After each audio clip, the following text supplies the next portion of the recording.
Welcome to Bad Gear, the show about the world's most hated audio tools. There are potential protagonists for this show that are readily available and have become household staples for synth nerds all around the globe. However, other pieces of controversial gear are increasingly hard to find, and the Notorious Beat Thang is certainly one of them. This sample-based groovebox and alleged MPC Killer was brought to the market by the Beat Kangz, a small and innovative US company consisting of ambitious hip-hop artists and an elder statesman of the music industry. The Beat Thang not only comes with a, let's call it, bold design, its story is worthy of a Netflix miniseries. At the first glance, the Beat Thang is literally ticking all the boxes. Military-grade construction, one octave of oddly shaped drum pads reminiscent of an Ensoniq ASRX,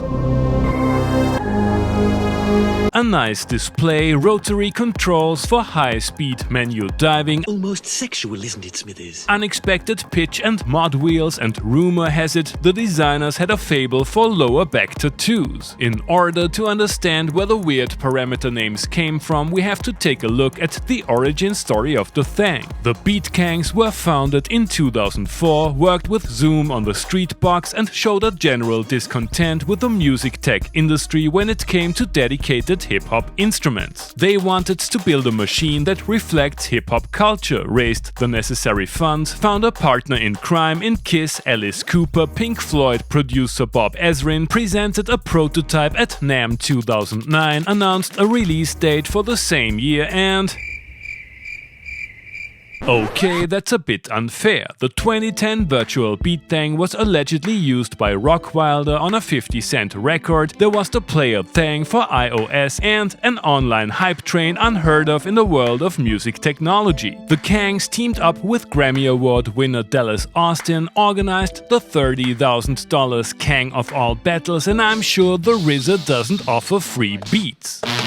However, the first reviews didn't see the light of day until 2012, and it seemed like the instrument was far from being finished. Meanwhile, the Kang of all battles continued online. A mix of disappointment and schadenfreude clashed with euphoric reviews and posts of questionable authenticity. The groovebox didn't sell too well at its original MSRP of $1.5 grand. You could buy them at Best Buy, and the last units were sold at around $600 before the company went out of business in what I assume was 2015. This particular unit is alive and kicking though. The Thang is based on a sampler with 249 MB of sample RAM, 128 notes of polyphony, a 16-track sequencer with pattern lengths of up to 200 bars,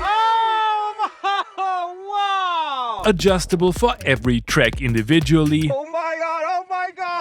non-destructive quantization and swing. Banging out beats is easy. Choose an instrument, hit record, play, and you're ready to go.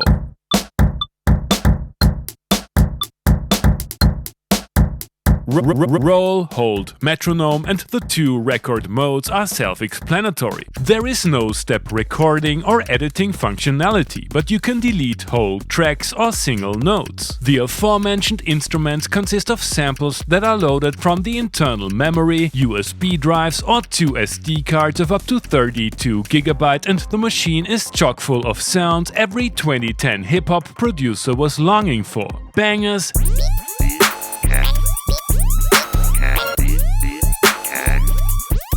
bangers, and even more bangers.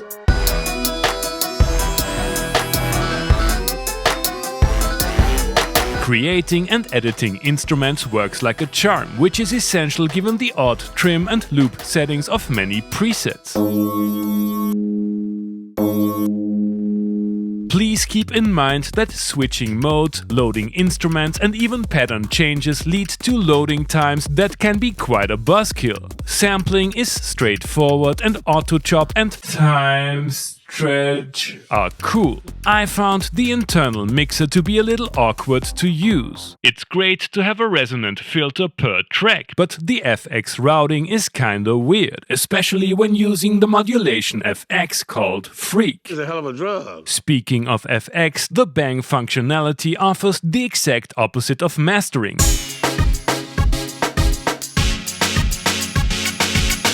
and they didn't even bother to change the name of the Freeverb 3 plugin. There is more evidence of the Beat Thang being nothing but a sloppily repackaged 2009 computer. The system menu is very honest about the latency of the instrument, with 30 milliseconds being the lowest available setting. Firmware 131 is sufficiently stable, MIDI sync and note output are inherently broken, but the Groovebox speaks USB MIDI controller fluently and there's a list-based song mode. The lack of multiple outputs is only partly mitigated by the export section, but the mic input and internal battery are a nice touch. It took me over a year to find a Beat Thang without having to fund the extravagant lifestyle of shady reverb scalpers. The Beat Thang was the ambitious product of a company led by people who really knew their stuff.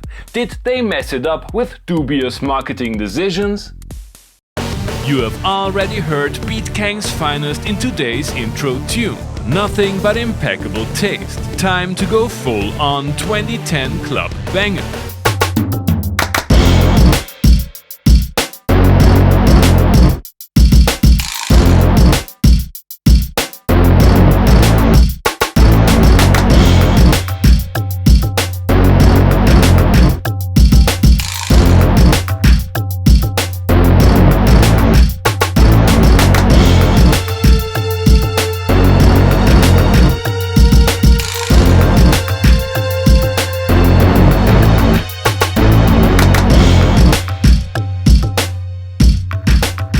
This didn't age so well. The punchy samples sound even more dated than an 80s rompler and are mostly overprocessed. The sequencer is surprisingly groovy. Let's turn up the swing and add the little Waldorf for some more nuanced tones.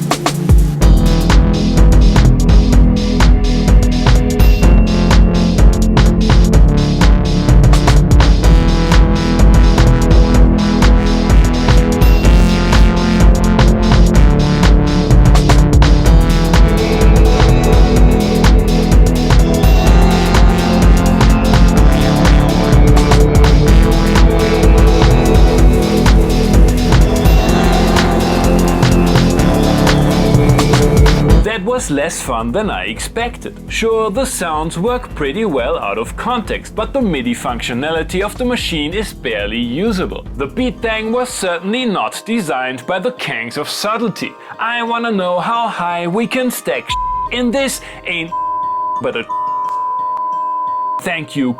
Megalomaniac lo-fi CGI blockbuster video DVD menu music.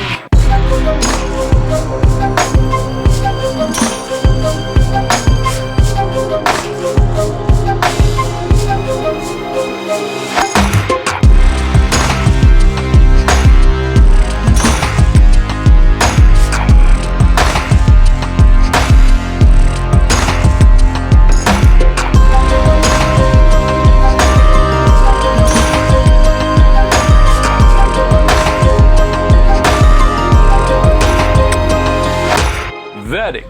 Just like countless products of established manufacturers like Korg or Yamaha, the Beat Thang is based on many interesting ideas but ultimately fails to deliver. Regardless of its great features and daring design decisions, it can't compete with the tried and tested workflow of an MPC or the conceptual finesse of contemporary groove boxes. However, it might be useful as a scratchpad not only for fans of late noughties urban music, and I'm pretty sure it is about to become a sought-after piece of recording studio decoration. There is only one question remaining. Will I get a cameo in the upcoming Beat Kangz Netflix show? Thanks for watching and see you next time! Hey guys, I hope you enjoyed the episode. Feel free to like, subscribe, become a patron and leave a comment what other kind of gear you would like to see and hear on the show.